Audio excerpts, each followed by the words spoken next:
Good afternoon. It's Monday, October 18th, and we welcome all of you to Conway City Council this afternoon. Thank you for coming. I'm Jean Timms, the Mayor Pro Tem, and I will be presiding today in the absence of the mayor. We always begin our meetings with an invocation, and tonight we would like to invite Josh Finkley from the Rock Church to the podium to deliver both the invocation and the Pledge of Allegiance. All rise.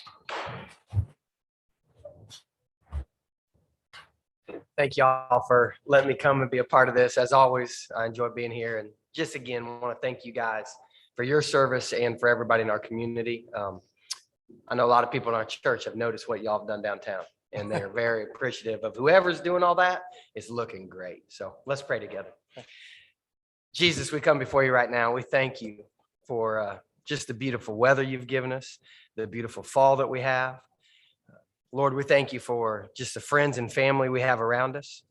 We're thankful for the people who care for us, people like our educators who are caring for kids, people like our firefighters and our police officers and people who are working in emergency services who are caring for anybody in need. God, we thank you for our nurses and our doctors and how they care for us. God, we thank you for our public officials and how they care for us. But God, most of all, we thank you for you and how you care for us through grace, through love, through mercy, by providing and protecting. Lord, we thank you for that. It's in your name we pray. Amen. I pledge allegiance to the flag of the United States of America and to the republic for which it stands, one nation under God, indivisible, with liberty and justice for all.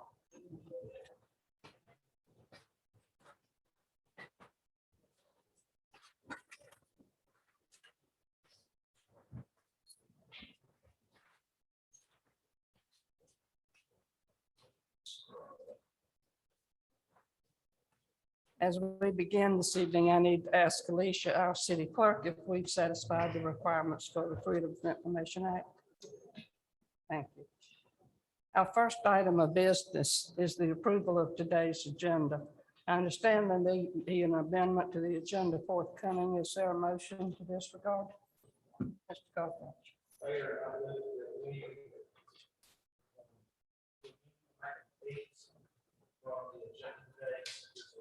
To be packed there, folks to be impacted. I think we'll take some more time and study this. That's how I'm saying. Is that right?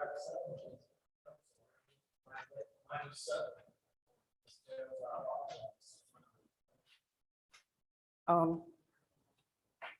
So your motion is to remove item 7 from the agenda for today.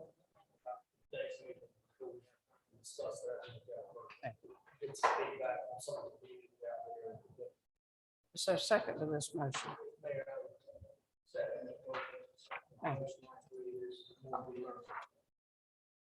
All in favor, raise your hand.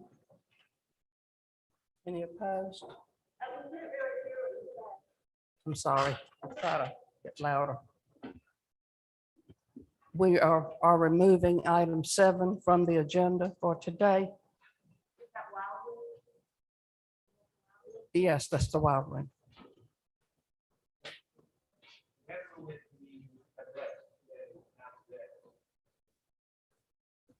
Because it's a first reading and public hearing, it will have to go back through the notification process again. So we will re-notify it, and however you learned about the meeting today, we'll go back through those channels to make sure you know about it when it comes back up. It'll be re-advertised and all that. So it won't just be coming up on the next agenda. It'll be coming up in a way that we can make sure that you all know about it. Yes, that is for Wildwood. So certain people in Wildwood were not notified because we're not within a certain radius, 200 feet or something. So how can we be notified as well? We will notify the homeowners association at Wild Wing as well as advertise it in the newspaper. Just keep an eye on it. We publish these agendas every meeting beforehand, the week before. So check the city's website and check the agendas for this, but we'll do our best to get notice to everybody at Wild Wing. Thank you.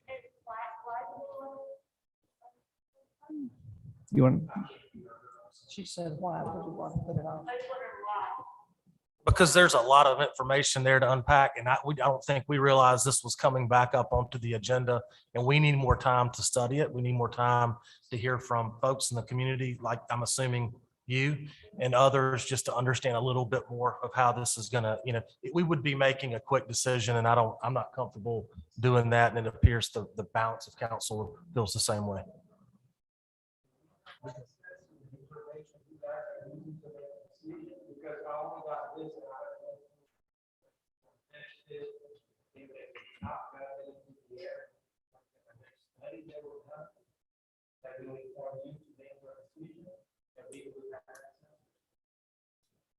Adam, you want to address that? That's some of the things that if you will reach out to our planning staff, I've got some cards up here. You can reach out to me myself or our planning staff, and we can talk through some of that information. And I think part of the reason for delaying this is so that there's an opportunity for anyone on council to reach out to the community too, to talk to y'all, to give more time for council to consider it. But yeah, we want to make sure that there's time for discussion. So I've got cards up here. If anybody wants to grab one, we'll get you one. Yeah, I think it's when there's a public hearing, that would be the right time to do that. Yes. Yeah. One more question. First one, the gentleman who's answered all the questions. I'm the city administrator. Yes. And will the letters that have already been sent in and any other correspondence that related to today's meeting be brought forward to the next meeting? I can answer that. It will be yes. Yes. Not maybe at the next meeting, at the next meeting that the Wild Wing is discussed. Yes. Yes. Thank you. Yes. And nothing will happen in the meantime. No. No study, no anything will No. happen while we wait a decision. Nothing will happen in the meantime. That's correct. No permits will be issued until this has been resolved. Yeah.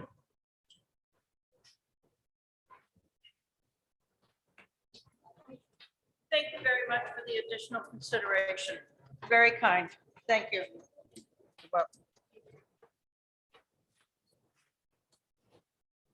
We'll take 1 minute and let the room clear of people that don't need to stay.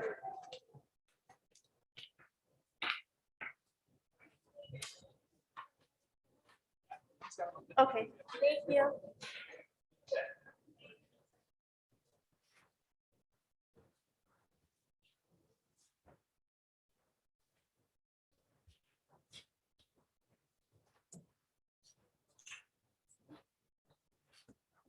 Oh, I thought it's- Is that-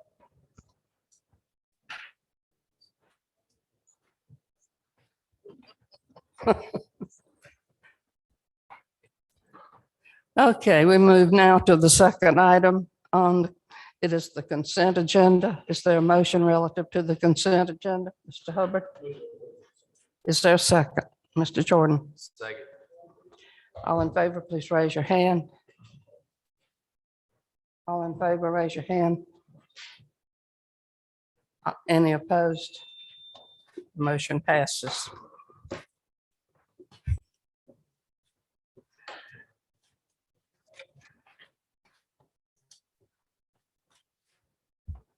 All right, next on the agenda as we try to move forward here is the public input. This is the time for anyone interested in speaking to council to do so.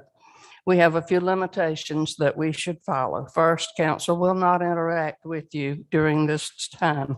We're listening, and any follow-up that is needed will take place at a later date. Second, each speaker is limited to 5 minutes, and you will be able to see on the screen how much time you've taken. Now, I'm not going to cut you off in the middle of a sentence, so that you can finish your thought if it goes out on you. But when your time is up, please return to your seat and the next person will be called. And the third item is personnel issues are not discussed at this time. They're never discussed in a public meeting. It's not a format that's appropriate for that. So no one may speak about an individual staff member. Such issues as that must be handled at a private meeting. Is there anyone here to speak at public input? I've received several notifications of people that are here. Let's see. I'm not sure whether they are here. Raise your hands if you're, all right, 1, 2, 3. Anybody else? All right. Is Patricia King here? Patricia, come forward, please.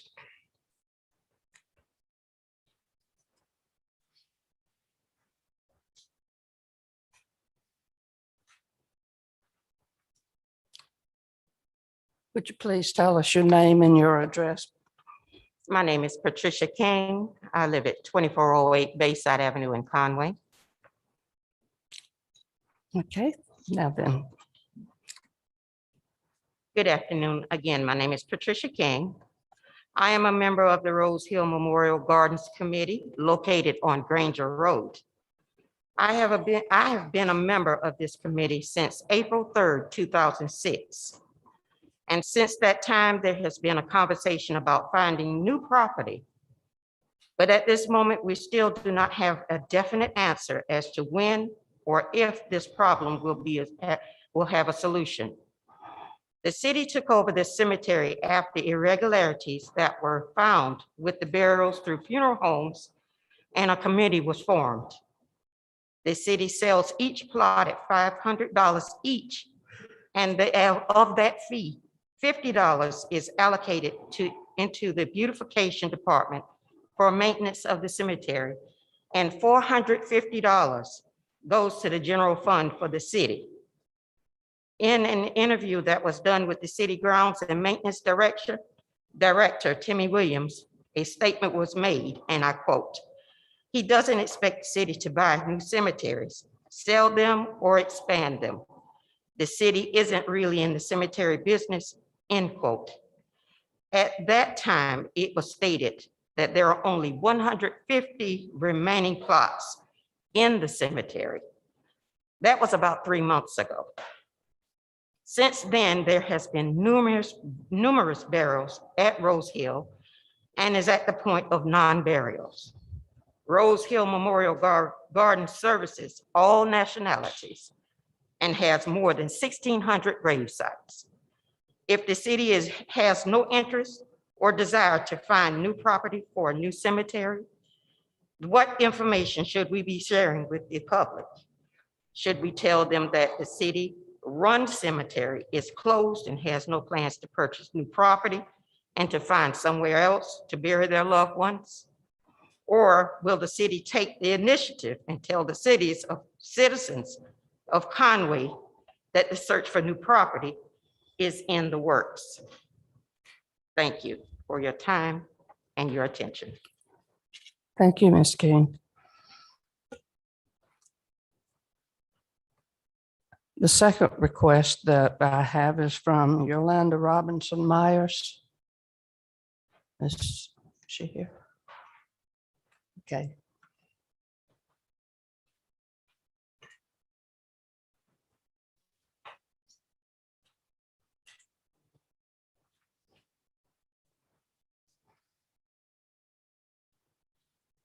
I'm also a member of the Rose Hill Cemetery Committee. Hi, my name is Yolanda Myers. I've been on the Rose Hill Cemetery Committee since 2015, and I volunteer on the committee to give back to my community. I like the idea that you don't have to be part of any church or religion to be buried at Rose Hill. And since I came on the committee, we have been discussing the need for more land for the cemetery. Since Lakeside Cemetery has been full and closed for a number of years, the whole community have been using Rose Hill. And since the COVID virus, more and more people are passing, making the cemetery run out of space faster than we thought. I know back in March of 2016, the coroner office had 72 unclaimed bodies and and some of them could not be identified. The coroner's office asked the committee for a plot to bury all these poor souls. My biggest fear is if we don't buy any more land, that the people may have no other way to bury their loved ones. They may leave their loved ones at the coroner's office or at funeral homes because they have nowhere to put them. Let me make this a little personal. I just lost my little sister. Her name is Kim Doctor last month. It was unexpected. She attended a number of churches in the area, which does not have a private cemetery. It was nice to know that my family had found a resting place for her. We don't have a family cemetery. So be counting on the community cemetery. I like the idea that the city is over the cemetery. I have a number of family members buried at Rose Hill. My grandfather died in 1979 and my family cannot find his grave. But since the city has taken over, we can find other family members. We don't have to worry about people getting buried on top of people since the city has taken over. And also has been a smoother transition getting a plot, but now people can't even buy a plot ahead of time to plan their own funeral because we are running out of space. It is on a first need basis. You would have to die in order to get a plot at Rose Hill. We are using crosswalks, access roads as burial plots because we have no more space. I am begging the council to help us, help the community to find more land to give all the citizens a decent place to bury their loved ones. Thank you. Thank you.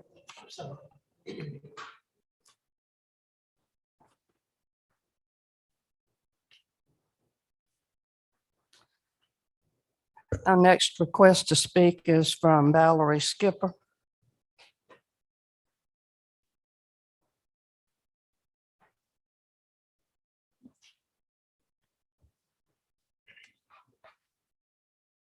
Please excuse my appearance. I got caught up in time today.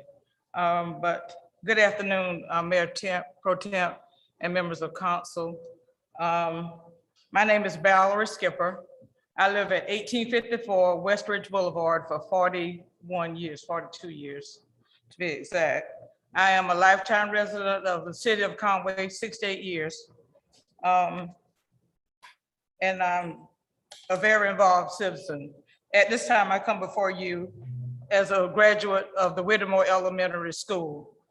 I attended Whittemore Elementary School because it was the only school that was available for me to attend because of this.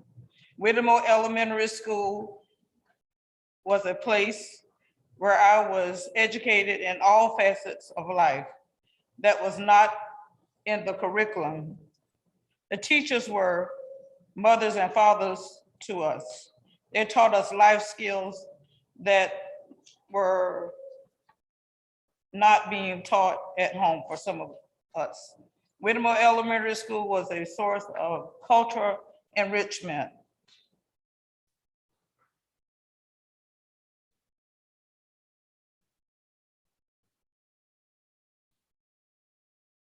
The Mayday activities for the school was a source of pride for the community. The community was enhanced by everything that took place at Whittemore Elementary School, and it was a source of pride for everyone. As a result of my training at Whittemore Elementary School, it prepared me for a beautiful life. I have moved forward, and it is my desire for the youth of my community to do the same. I can't read this. It was to better myself. I secured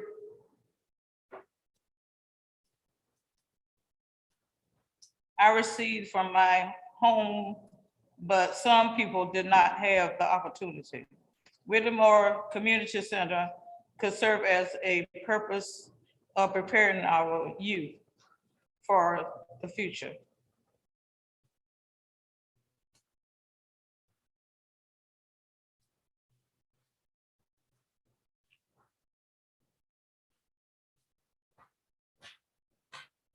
Yes, we have people who are ready to explore all avenues to make it a success, the Whittemore Elementary School Center.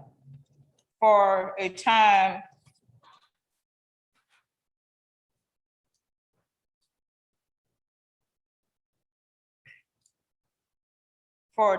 the Smith-Jones Community Center served the purpose of this as our community center.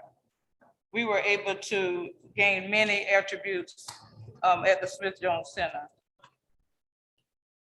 Then when it was torn down, we were told that the building would be rebuilt. As a property owner in that area, in the race path area, I own a lot at 1735 Holland Avenue. I paid TIF fees on that property as a result of being in that area. And now for that same building that I helped pay for, I'm paying membership dues to become a member of the fitness center. I am just saying, back to the Whittemore School, save our building. We need this building in our community. The youth in our community need this building so that they can build a good future. And the only thing that I ask is that it be just for all citizens in the city of Conway. We all pay taxes and we strive to do what is right within our community. Thank you for your attention. Sorry about that. I went to the highway department. They couldn't read the sign.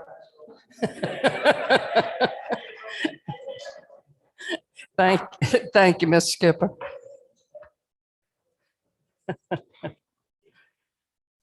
Next request to speak to us is Sheryl Moore Adamson. Okay, good afternoon, everybody. Good I am afternoon. a year older than Miss Valerie Skipper, so y'all look out. We certainly bring greetings to you on behalf of every organization and family that I'm connected to. I am here on behalf of the Whittemore Race Path Historical Society Incorporated and the former students and staff of Whittemore Elementary School, as well as their family members, friends, and the surrounding communities. We are here to continue to demonstrate our willingness to partner with the city of Conway in the revitalization of Whittemore Elementary School. Contrary to appearances, when we see dear old Whittemore, we see life because we are a resurrection people. We see the sacred grounds upon which our elders trod to provide a wonderful education and a beautiful start to productive family lives and responsible citizenship. We see and hear spelling bees, choir concerts, and maypoles being wrapped. We see the smiling, sweat-drenched lunchroom ladies. We smell the wonderful foods that they had prepared to nourish our bodies and to lift our spirits. We hear the booming voice of Mr. Brewster Mention, the only male teacher in our elementary school. We hear the melodious voice of Miss Alla Pearl Hickman, our beloved principal, and the commanding voice of our music teacher, little Miss C.C. Bellamy. When we see, hear, smell, taste, and feel the essence of Whittemore Elementary School, we don't see demolition, we don't see death, we don't see destruction, we see life. We see a future. We see possibilities of collaboration with the city, which will enhance all of our lives. Today, we're inviting the members of the City Council to come let us reason together around the future of the building and the implementation of the original plans from 2017. With regard to the meeting on next Wednesday, October 27th, 2021, we are concerned that the meeting will be at 4 p.m. when working people in our community will not be able to attend. We're also concerned that peeping into the building or having the doors open could spread black mold and mildew into the community without proper covering. I would also like to ask the council to cease and desist any plans to demolish the building without further input from the Whittemore Race Path Historical Society. We believe that there are many other alternatives to the complete demolition of the building. And we are seeking to save our school through every avenue that we can employ. Whenever the community is involved in decisions of this magnitude and that will have impact into the future. We feel that we need to bring all resources to bear. And the community does have resources that they could put with the city of Conway to make other alternatives to demolition a reality. This city calls itself the historic river town. The historic river town, with such nomenclature being associated with who and what we are. The destruction of properties that qualify to be on the National Registry of Historic Places in 2 out of 3 criteria ought to give the city council pause, because you all are about building up our city, not tearing it down. So we just want to ask each of you to be there with us on next week. I'd like to meet with Mr. Hyman, Mr. Jordan, Ms. Timms, Mr. White, Mr. Goldfinch, and Mr. Hubbard, individually or together, so that we can think this through, because there's not one way. I know across this country, many cities have lost their sites because the buildings were allowed to deteriorate. We do not want to have that kind of moniker hung on the historic river town. Thank you so much for your attention. Thank you, Ms. Adamson. The last person that I have a paper filled out to speak is Cedric Blainspan.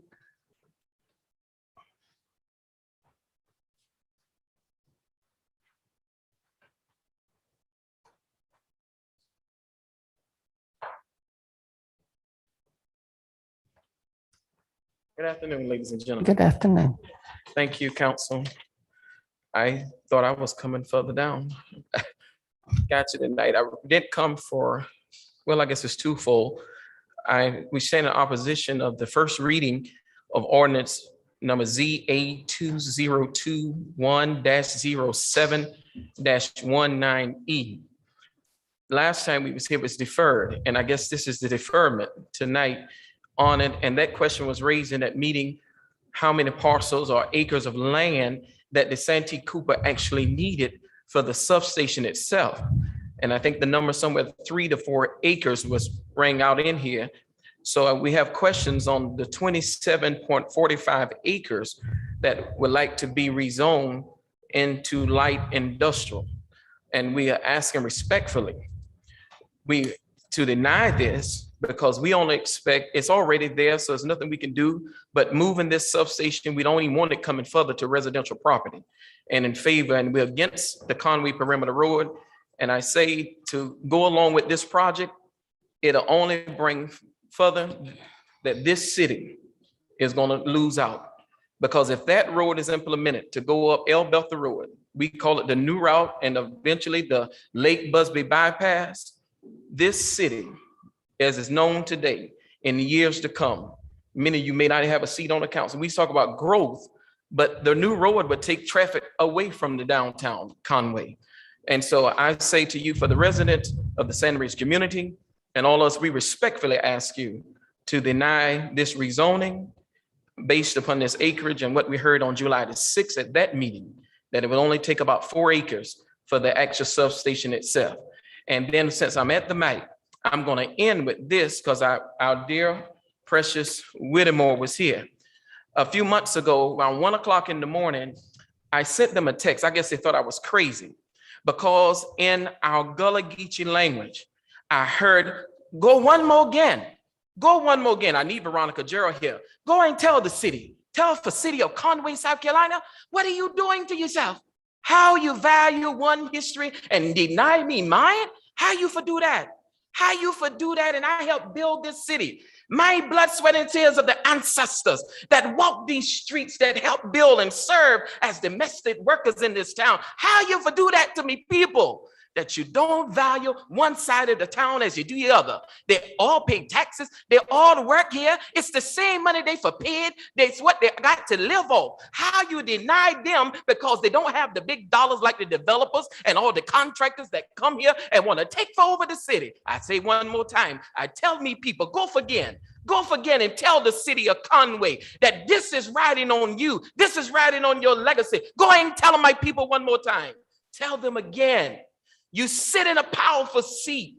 And yes, you're the mediator between businesses, between contractors, and all of that. But do you drive out native citizens? Because the mighty dollar of contractors and construction workers and developers seem to rule Horry County's day.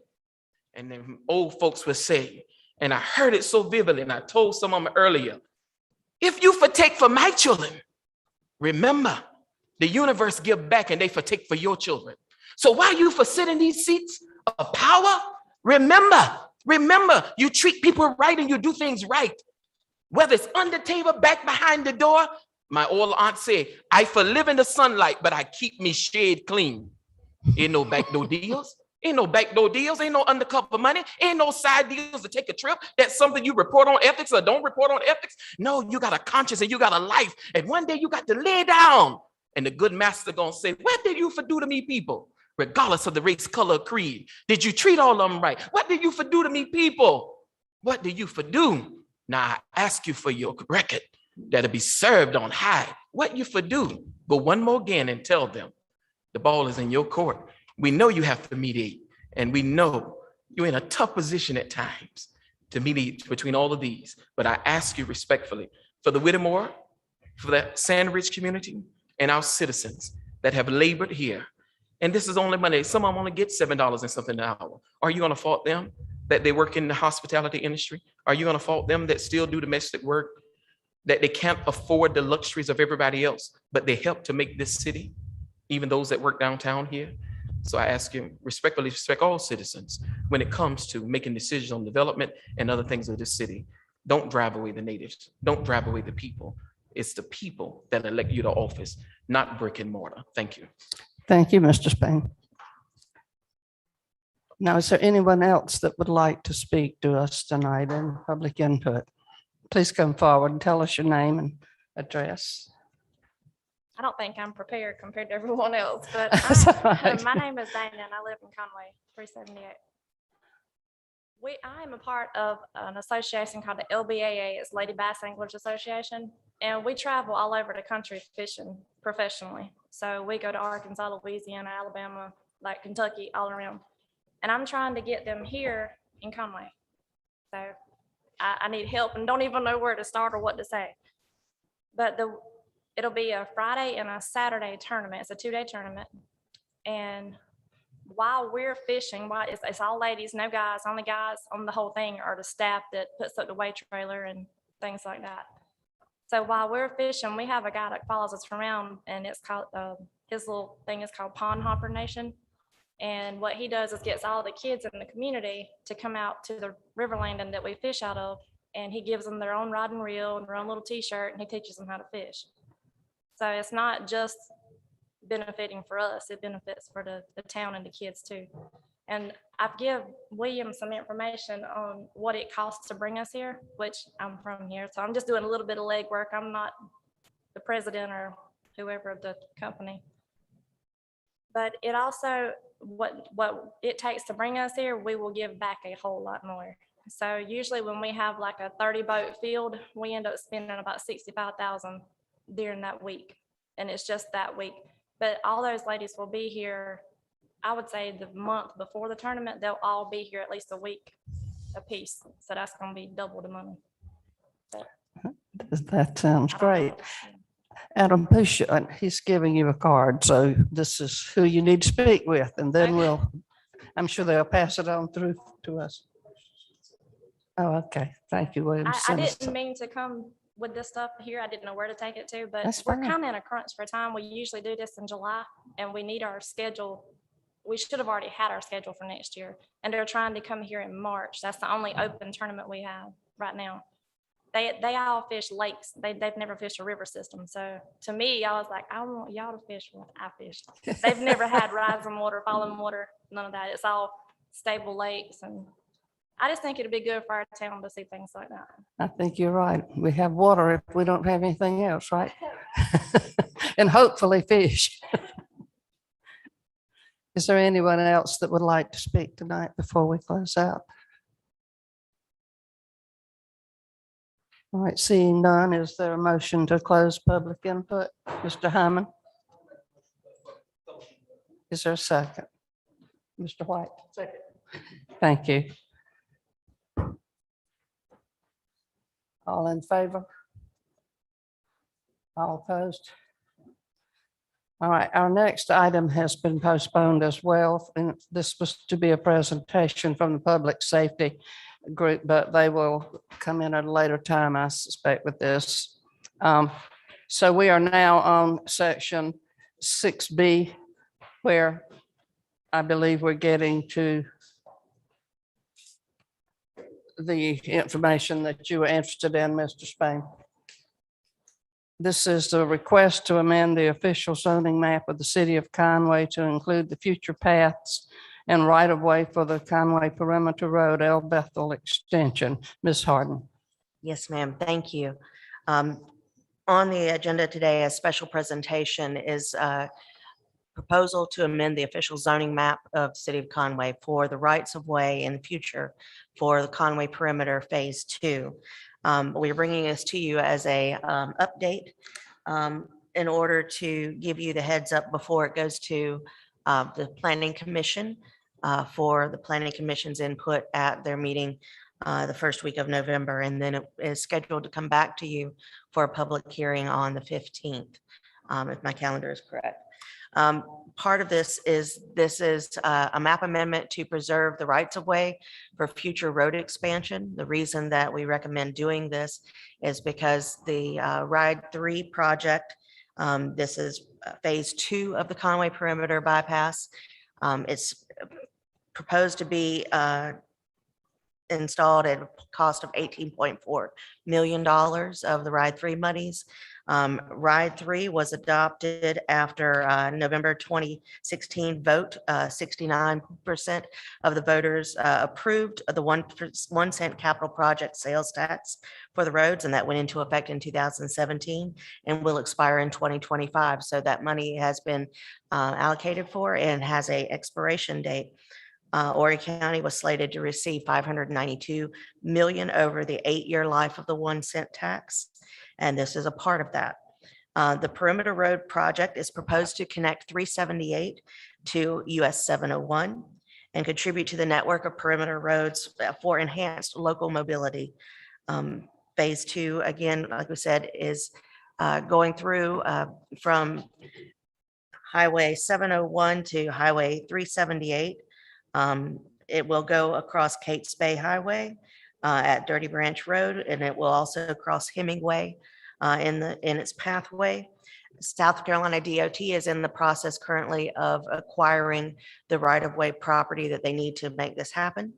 In order to do so, they'll need to be able to go forth in good faith with what properties are now. We evaluated the properties along the track. We have isolated that 52 properties in the county and the city lay in the perimeter tract. 14 of those lay within the city limits. So what we're talking about is basically for those 14 properties, putting on the official map that the perimeter road is designated to go through this area. And before the Planning Commission and City Council decide on any future developments in those for those properties, that we consider that the South Carolina DOT has issued its call for right-of-way acquisition. That's what we're not changing anything except for putting the roadway overlaying on the map so that future developments in those areas will need to take this into effect. So the route for this next is to the Planning Commission, is that correct? Yes, ma'am. And Planning then- Commission, and then to you for public hearing on November 15th. November 15th will be public hearing for this information. Okay, Yes, ma'am. thank you. We will notify the properties that are in the alignment We'll also put out signs and legal ad in the newspaper, because with an official map amendment, it takes the same route as a rezoning. It is basically the same kind of information. It is the same process through the state legislature, through the state law. And we'll do the same thing as we would with any rezoning. Okay, thank you, Ms. Harden. You're welcome. The next item on our agenda has been deferred for this evening. That was item 7. So we will now consider first reading of an ordinance to amend a parcel at 501 Liz Lane from low density residential to light industrial. Ms. Harden, I believe we've seen this before. Is that correct? Yes, you have. This was originally discussed in May 2021 as an annexation to the R zone. There was 60 acres proposed to be annexed by Santee Cooper. And at that time, there was some discussion about the impact of rezoning all 60 acres to light industrial when it was discovered that the project that was proposed in the area required metal buildings, which was not allowed in the zone R. The substation is allowed in the zone R, but the metal buildings that go with it were not.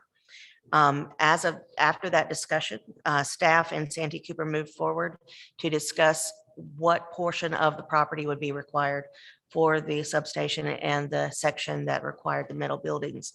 And the 60 acres was reduced to 27 acres, shown in the blue outline on the screen. That is the property that is proposed before you now for rezoning from R to LI zoning in order to allow the facility to be built. The design for the facility has also taken into account the preceding discussion that we have on the Conway Perimeter Road. This property in particular is heavily impacted by the potential right-of-way for Conway Perimeter Road, and the designs that were done for this project take those into account, and prior to even the road being adopted on our official map. So we are appreciative of that. The future land use map identified this as highway commercial and low density residential. The Planning Commission recommended approval to the rezoning request with a vote of 6-1 at its June 3rd meeting. And we recommend approval of first reading of the amended request as you see. Thank you. Is there any additional discussion to be held for the council? William? Question from staff. Back when we originally discussed this, there was, I appreciate them going from 60 to 27, but there was discussion that centered around the idea of encapsulating their existing property with R1 so as to protect the R1 around it. That is not encapsulated by their own property. I mean, that abuts R1, correct? No, sir, oh, look at that. Okay, the property boundary is not surrounded by city property of this one, or city jurisdiction. The colors that you see on the map are properties in city limits, and the properties without shading are outside of the city limits. But I thought they were going to cut out a piece of light industrial and stick it in the middle, surrounded by their own property of R1 property to protect the adjacent neighborhoods. Because I don't think anybody's got a problem with Santee Cooper. Right. But once you zone it, and we've had Right. this discussion many times, once you zone it industrial, there's no putting that toothpaste back in the tube. Right. And, you know, if something happens to Santee Cooper, they move on, they sell that property, a rock crushing plant will come in adjacent to neighborhoods. So at least if it were surrounded by their own property of R1, they're protecting the adjacent neighborhoods. And I thought that's what they were going to do. Well, the property that's adjacent to neighborhoods here along 701 is zoned R1 and it's not proposed to change. The property that is proposed to change is the one that's isolated out here in this area of no development or low development. In addition, the Conway right-of-way or the Conway Perimeter Road is proposed to come along this edge and then curve up this way into this area. That is going to provide another additional buffer with a large road being along the perimeter here from any future development in the property just south of the R1 zoning. Is the food man? Is it red? Yes, sir.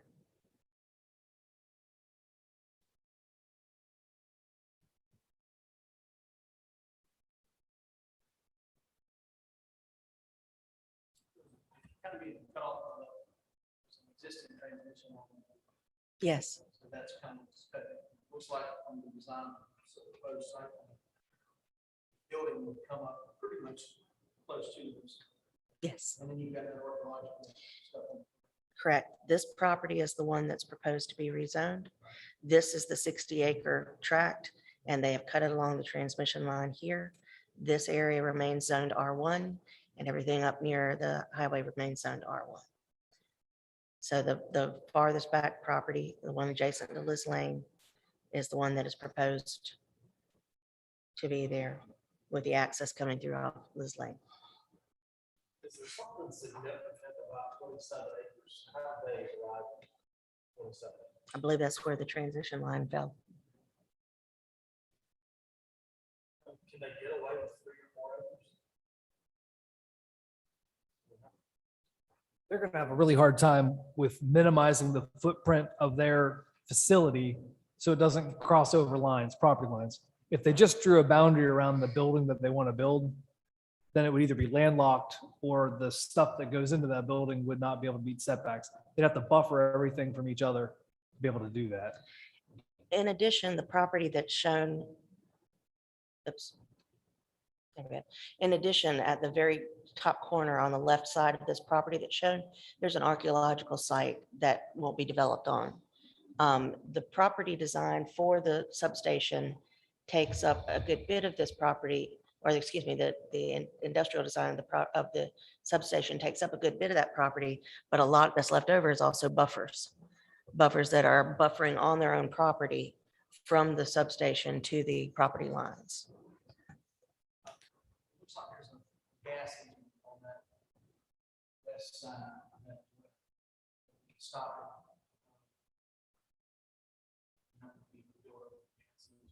Right. I don't see, so that left side of it.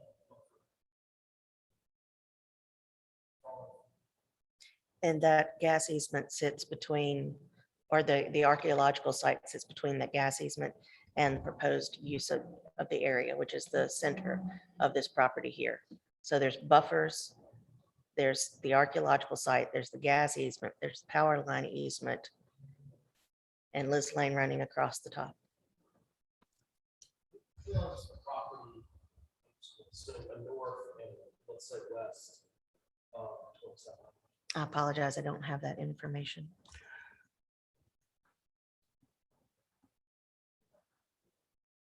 Top and to the left.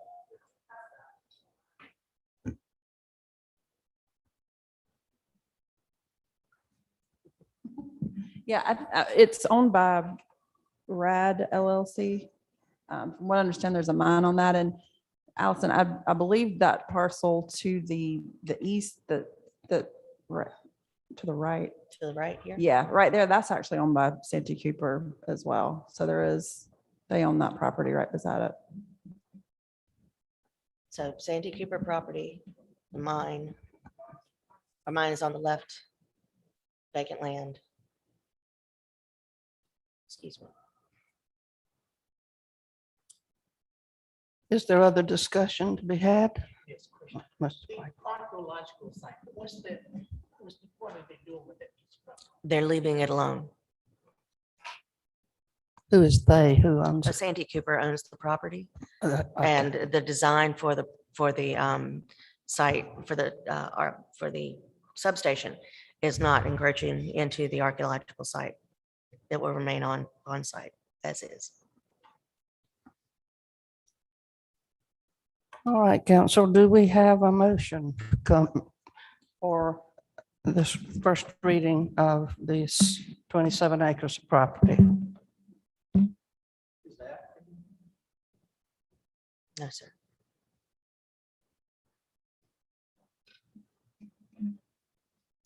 Is there a motion to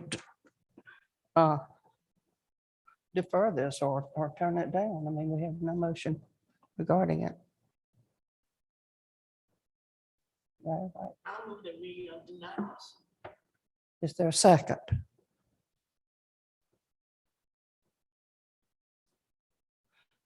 Well,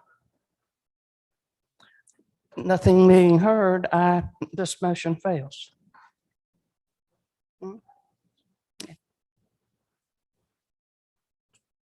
If I can interrupt, Brandon brings to our attention that the side around the left side of the property is going to be used for stormwater for this facility. That would be the side between between the gas easement and the development itself would be used for stormwater. So that would provide the buffer there that would be needed if there were to be development of this to be redeveloped in the future. The highway goes on the south side, this would be on the west side. Perhaps it would be helpful for us if we were looking at some of these pieces labeled around it, you know, what goes where, because by the time you've gone through 4 or 5 pieces, I've forgotten what was in the first one. So if we could have some sort of map come back to us with labeled pieces, perhaps it could be reconsidered. But at the moment, unless there's a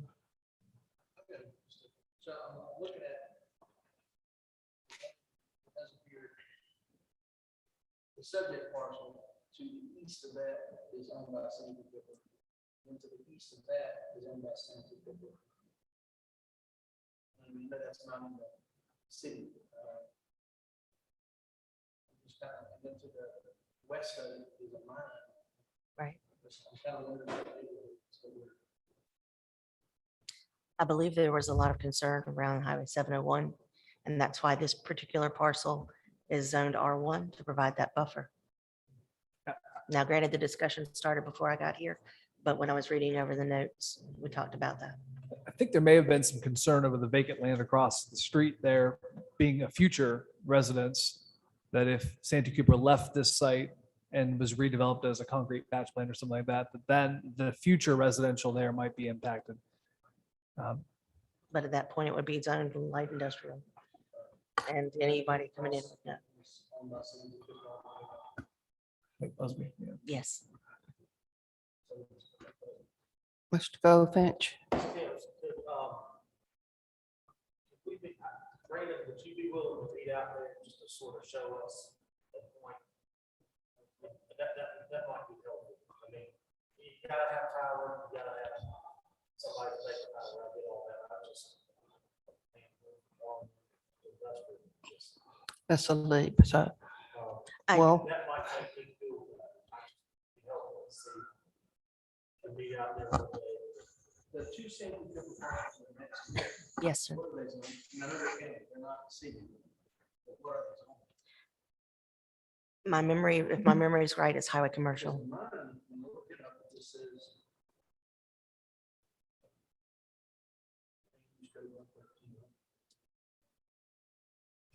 In addition, the R zone does allow for everything Santee Cooper wants to put out there, with the exception of the metal buildings. If they were to take the metal buildings off the site plan, we wouldn't have to have the rezoning. Not whatever they wanted to, but yeah, they could do the rest of the project.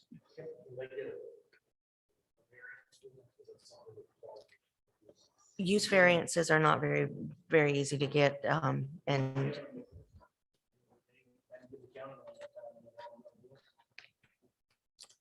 okay, so where do we stand with all this? We are deferring it, period. We are tabling it. We are saying no. What are we saying? I think we already voted no, so that's why I'm going to leave it unless anybody makes a. I'll make a motion to table it. So we can bring it out here. Anna Strickland from Santee Cooper is here. It might be helpful.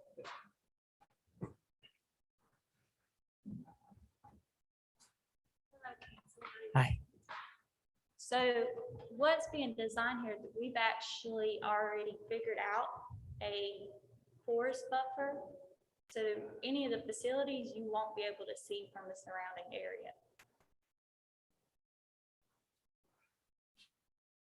And so we already have a substation in the top area. And so the next facility will be a part of that substation for future development and provide power for our increasingly growing residency.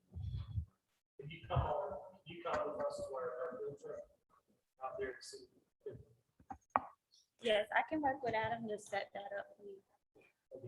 I think we're really confused about what's going where, and in order to be fair to everybody, including Sandy Cooper, I think we have a motion on the table now to defer this.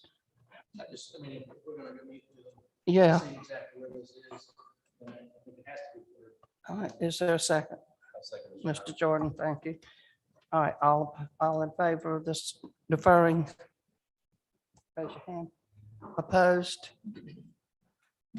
Okay, that's where we are at this point. Thank you, Ms. Harden. Sure. Okay, next we will hear from our city administrator.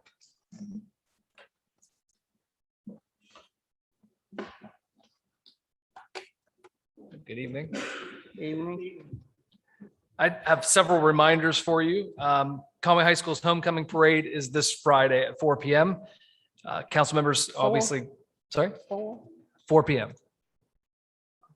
Thought it told us 3:30, sorry. 3:30, you need to be at the fire truck. Yes. I don't know where it's going to be yet. I will text you when I know. All right. It'll be somewhere near the parade route. So if all else fails, text me and I'll find you.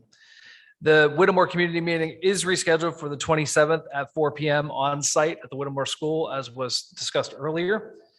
The celebration of lights setup has started. Marina Drive is closed. It will be used for the lineup for the parade, for this parade and for a future parade, which I'll talk about in a moment. But it is closed. One of the things we're working on this year to enhance the celebration of lights is getting more power to Ash Pond Road. That's been a concern the last few years. Is the beginning of the celebration of lights before you get to the ticket booth is very dark. There's no power there. So we're working on getting some power there to be able to run some lights, to be able to make it the beginning of the celebration of lights, and to be able to make it a little more safe as well. Reminder that there is a party for city employees, a Halloween party on the 26th of October. That is next Tuesday from 6 p.m. until 8 p.m. And it'll be in the Witches Garden right here beside City Hall. We are meeting with Irene Tyson of Boudreaux and Associates. They'll be in town tomorrow to meet with us and to get a tour of the city. They are the team that is selected to begin the updated master plan for downtown and the riverfront. We also spoke with the consultant for the Trails RFP, and they'll be in town next Monday to meet with us and begin that effort. As you know, we've been working for quite a while now with the Jenkins family and with the developer of the property at the corner of 16th and Church Street, where Walgreens, Chick-fil-A, Dunkin' Donuts is, to try to get an extension of the roadway that ends abruptly behind Chick-fil-A to be able to connect to the recreation center. Those meetings have gone very well. If you've been out there recently, you'll have noticed a lot of flags. Those flags are marking what could be a future road and sidewalk that would connect the recreation center to 16th Avenue. It is primarily a safety measure. It is very dangerous for the folks that are out there every night at the baseball stadium or the baseball fields or at the soccer fields to take their kids to get to Chick-fil-A, just to get out on the road. Many of them cut through the parking lot of Big Lots, through the parking lot of the bank. It's been unsafe for years, and hopefully this can help remedy that. Those talks are going very well, and hopefully we'll be able to get to some resolution here soon. The mural on the side of the building next to City Hall has made a lot of progress in a very short amount of time. Last week, we had more than 150 employees that paint at least a part of it.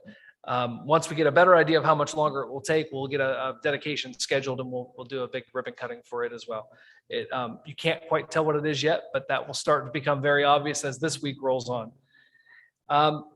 The city Christmas tree lighting celebration is scheduled for the 2nd of December at 6 p.m.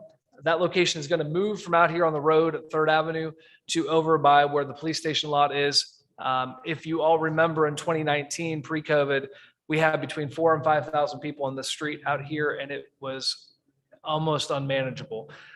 We are working with MC Light and Sound, the folks that have done the sound and lighting of that event for the last few years, to try to make sure we're planned well, that everyone can hear it and see it in the new location. And as with everything, we have a few tricks up our sleeve for that event as well. So that will be something we're excited for. And then finally tonight, we have 3 department reports. The first is from Roseanne Dates in the Grants Department, then James Friday in our Public Utilities, and finally Lynn Smith in HR. Roseanne, you want to go first? Right. Adam, before, Yes, oh, I'm sorry, yes. December 2nd at 6 PM.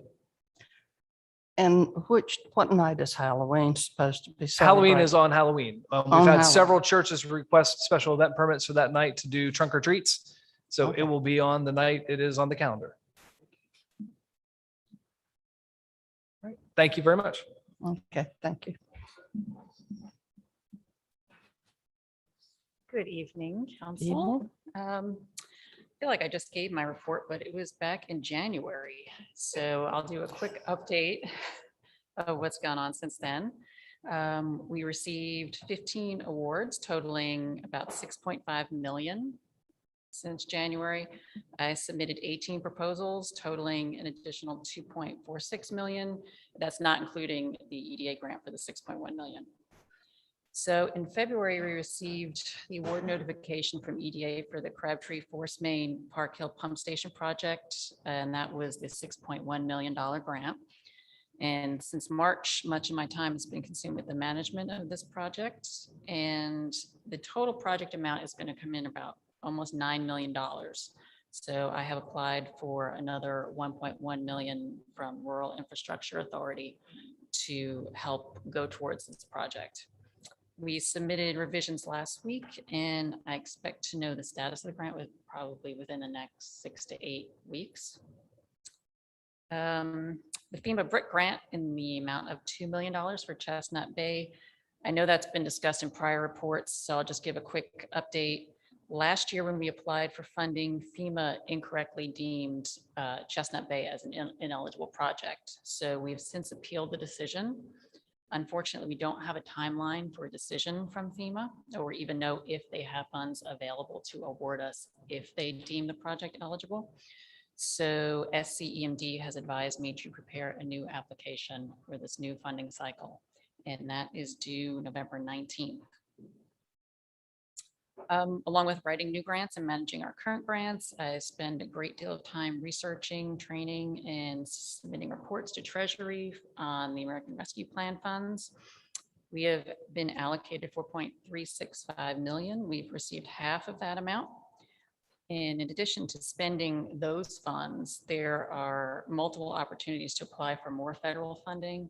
All the federal agencies are getting money funneled to them through ARPA, which will be available in grants. And I've spent time on webinars to identify appropriate opportunities for us. In addition to those trainings, in September, I completed a month-long FEMA grants class, and that will help in management of all of our FEMA grants. And finally, I wanted to highlight one of the newest grants we received. We were recently awarded $305,000 for a CDBG mitigation grant for a citywide comprehensive stormwater plan. And this plan will allow us to identify flood hazards and future CDBG eligible projects, infrastructure projects. RFQ submissions were due October 15th, and we're currently in the process of selecting a firm, which will likely be discussed at the next council meeting. Thank you. Any questions? Did you say since January, you gave your report, you submitted 18 or 15 of them? In January, when I did my last report, we did not know if the EDA grant was going to be awarded or not. We found out in February. So yeah, that was, since then I submitted 18 proposals, and some, some can be small. Some might be $1,000, couple $1,000, but roughly 15 of 18.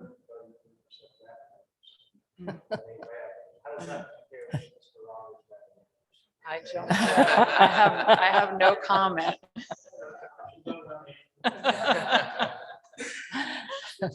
Thank you. Anyone else? Yes.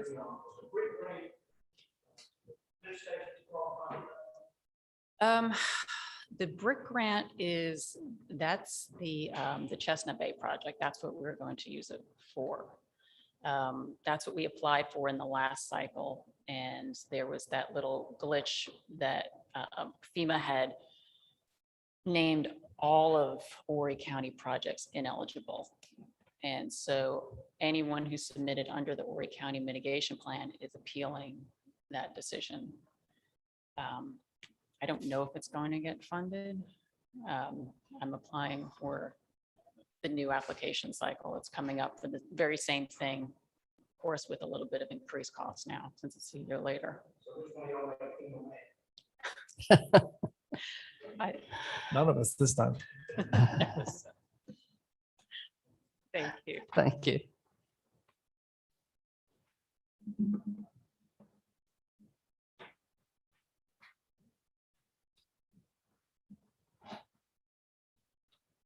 Mayor Pro Tem, Council. The utility department, year to date has installed 230 new water taps, water meters, and about 152 new sewer services, and had about 944 service calls for different reasons. We repaired 92 water leaks year to date and 57 sewer repairs. And surprisingly, about a year now, we full staff. Hadn't had any openings. And on vehicle maintenance, they also come under the utility umbrella. They've this month they've worked on had 192 work orders done for different vehicles. So it's down a little bit, but they're not getting them out as fast because of part shortages. Just they don't have an alternator, they don't have it. So, but hopefully we can work through that, get a little bit ahead of the curve. And we're almost full staff.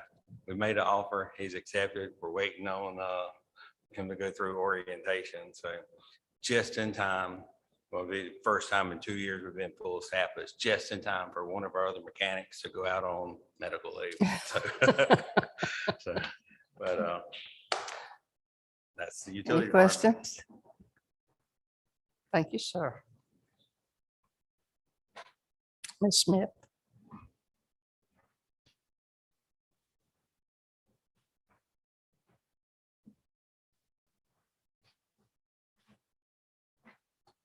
Good evening, Mayor Pro Tem, Council. As always, it's a pleasure to be with you. I'm before you tonight to give you an update on what's happening in human resources and with our City of Conway employees. In September and October, we sent the following flyers out to all employees via email. And those flyers were musc.care, and that is on online and virtual medical visits that are free as part of our benefit. Also, Ready, Set, Elect, which is in reference to open enrollment. October is open enrollment month if you want to make changes to your health plan. And that started October 1st and it ends on October 31st. And then we also just recently last week sent one out on regular checkup and cancer screenings. With it being October and breast cancer awareness, we thought that was a good month to remind everyone for those screenings. The events that we had an annual blood screening and 130 employees participated in that. Of those 130, 35 came back and sat down and met with a nurse practitioner and went over their results. The American Red Cross sponsored an employee blood drive, and we had 37 employees that donated on the day they were here. It filled up within a week. We had employees donating for that within a week. Our United Way campaign is underway. We have until November the 24th for contributions. So far, we're at $5,937. We had United Way Day of Caring, and we had a team of 5 employees that participated. Flu shots will be tomorrow at the Recreation Center from 9 a.m. to 12 noon. They will be there and available for 50 vaccines for the flu shot tomorrow. If you didn't sign up, if you'll get with me or Becky first thing in the morning, we'll make sure you get on the list. Employee after hour event, Adam mentioned that, is scheduled for, and that's the Halloween out in the Witch's Garden, October the 26th from 6 to 8. And our food drive departmental competition, you'll see information go out, and that will be a kickoff in November.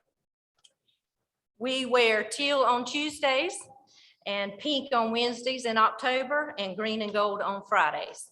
Somebody asked, where was the budget for our wardrobe?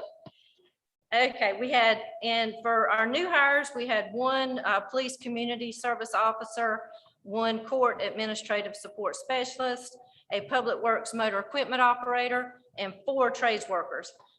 Brandon is fully staffed, and James Friday is fully staffed as soon as we get through orientation.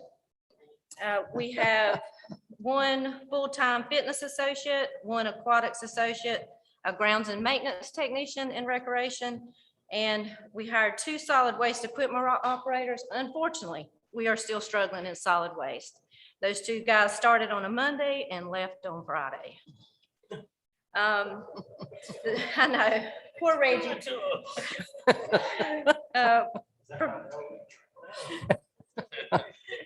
Promotions in the city is Karen Johnson, who is with us tonight, has been promoted from administrative assistant to the assistant recreation director of aquatics, fitness, and marketing. Also, Belinda Mills in the police department has promoted from records clerk to senior records clerk. Had no retirees in the last few months. And our separations is we had a senior records clerk to leave, 3 police officers, 1 grounds and maintenance in the recreation department, and an aquatics coordinator, 2 firefighters, and 2 solid waste equipment operators. We have 3 current injuries for workers' comp. That is a strained back injury in public utilities, a strained lower leg calf injury in the building department. He's better and doing fine. And we also have a a knee injury in the public works department. That employee is expected to have surgery. He was actually getting an MRI before I came over. And we currently have 6 job postings. It's for police officer, firefighter, solid waste equipment operator, a full-time membership associate, a part-time membership associate, part-time athletic supervisor, and we are always advertising for part-time lifeguards. Any questions? Thank you, Ms. Smith. That Well- sounds very complete, honestly. With that, we got a short video to Oh, show you okay, what's good. going on with Conway employees.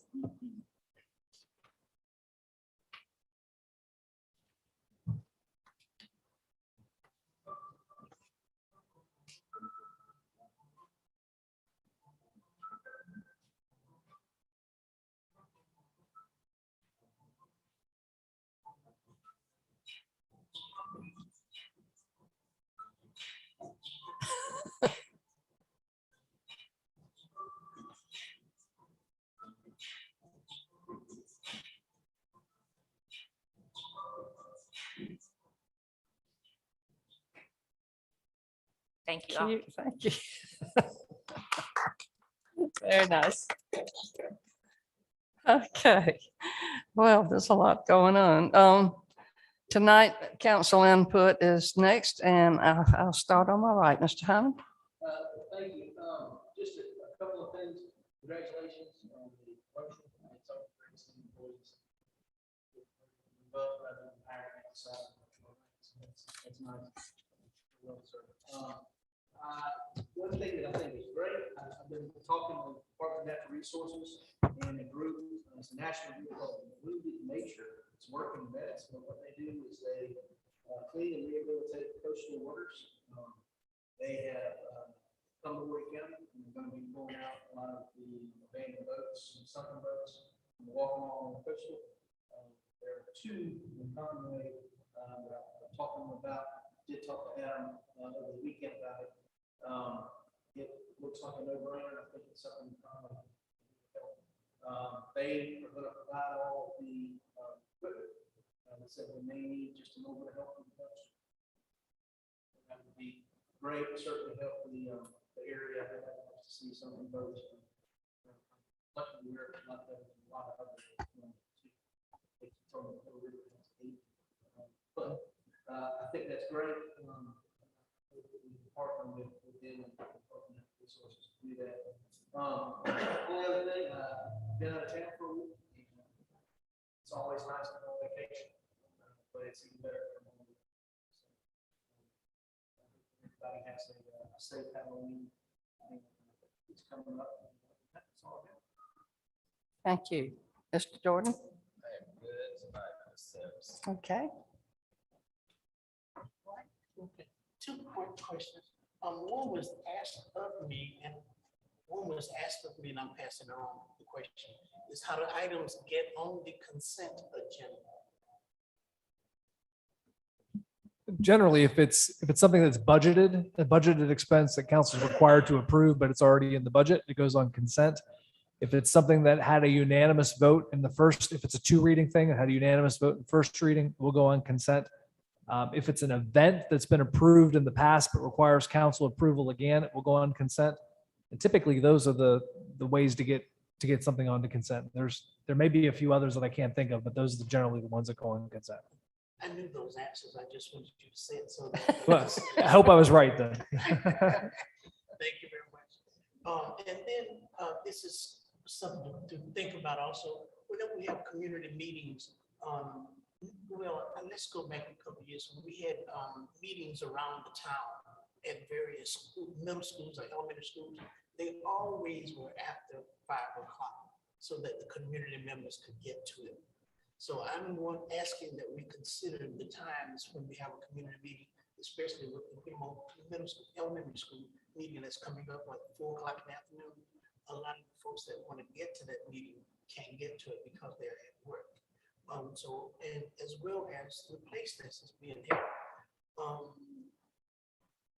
I know we want them to see the building, but could we not have pictures of that stuff so that, we can't bring more harm to anyone that's going to be, peeping into the building to see what's in there, for example?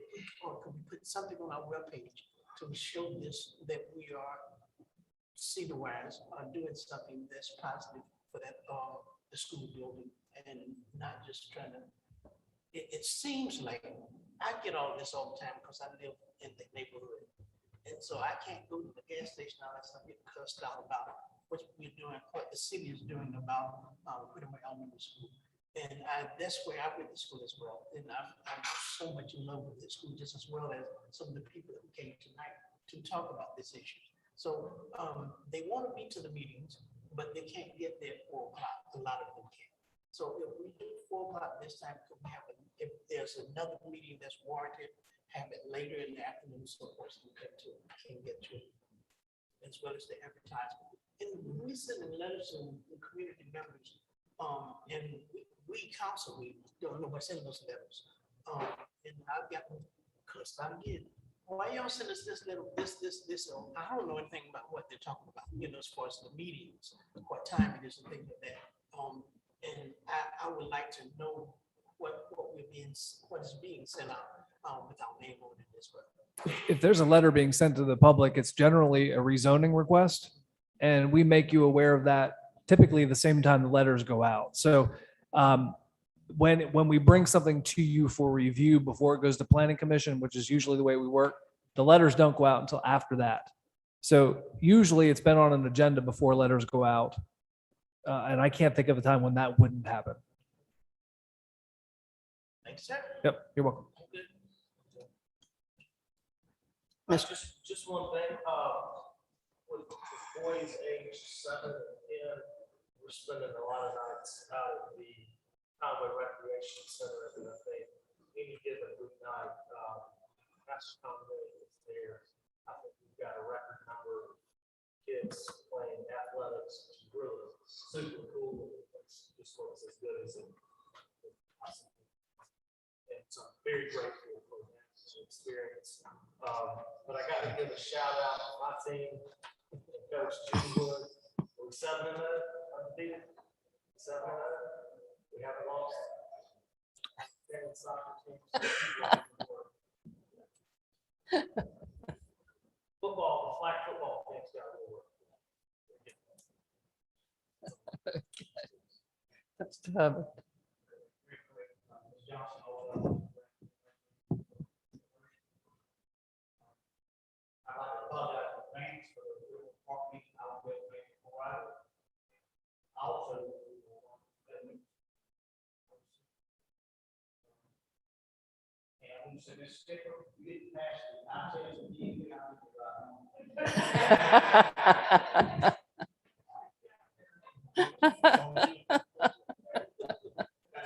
Okay, thank you. I just have a couple of brief comments. May I interrupt? I'm Mhm, sorry. sure. I forgot to say this, but to all of you, council members, you have a packet of information from the South Carolina for your thing. All right. I went to this conference this weekend, last week, and this was some information that they gave us, and I wanted to make sure that all of us had this, and please read it. Okay. Please read it. Thank you. Thank you. And just a couple of comments. I think that I'd like to comment on the fact that the city looks wonderful. I think when you ride through the streets, I can't tell who's shopping and who's looking, but I know one thing, you need to watch out for the people that are out in the streets looking up and taking pictures, because they're not looking at you. I've learned that. And they're not paying a bit of attention, but I think it's very attractive, and I think that we've gotten a lot of comments, and most of them that I've heard have all been positive, so that's great. I'd also like to thank council for taking what I consider extra measures to weigh issues that are coming before council. I think that taking time sometimes is more important than getting something through, and taking the time to weigh the issues carefully and look at them. And I do believe that's what this council tries to do. So I'm going to pat you all on the back tonight too, because you did that twice tonight. Moving on, we have several issues that to discuss in executive session. They will include consideration of appointments to boards, commissions, and committees, a discussion of negotiations incident to proposed purchase of property in the Trinity Church area, and a discussion of pending litigation regarding a development agreement. Is there a motion to enter into executive session? Mr. Goldfinch? Second. Mr. White? Second. Thank you. This will conclude our evening. After we have reconvened, we will come back after executive session, and if no votes were taken, we'll announce that, and if there are, we'll announce what they were. Thank you. Yay. Swan song, I hope. Well, it's not as easy as you think.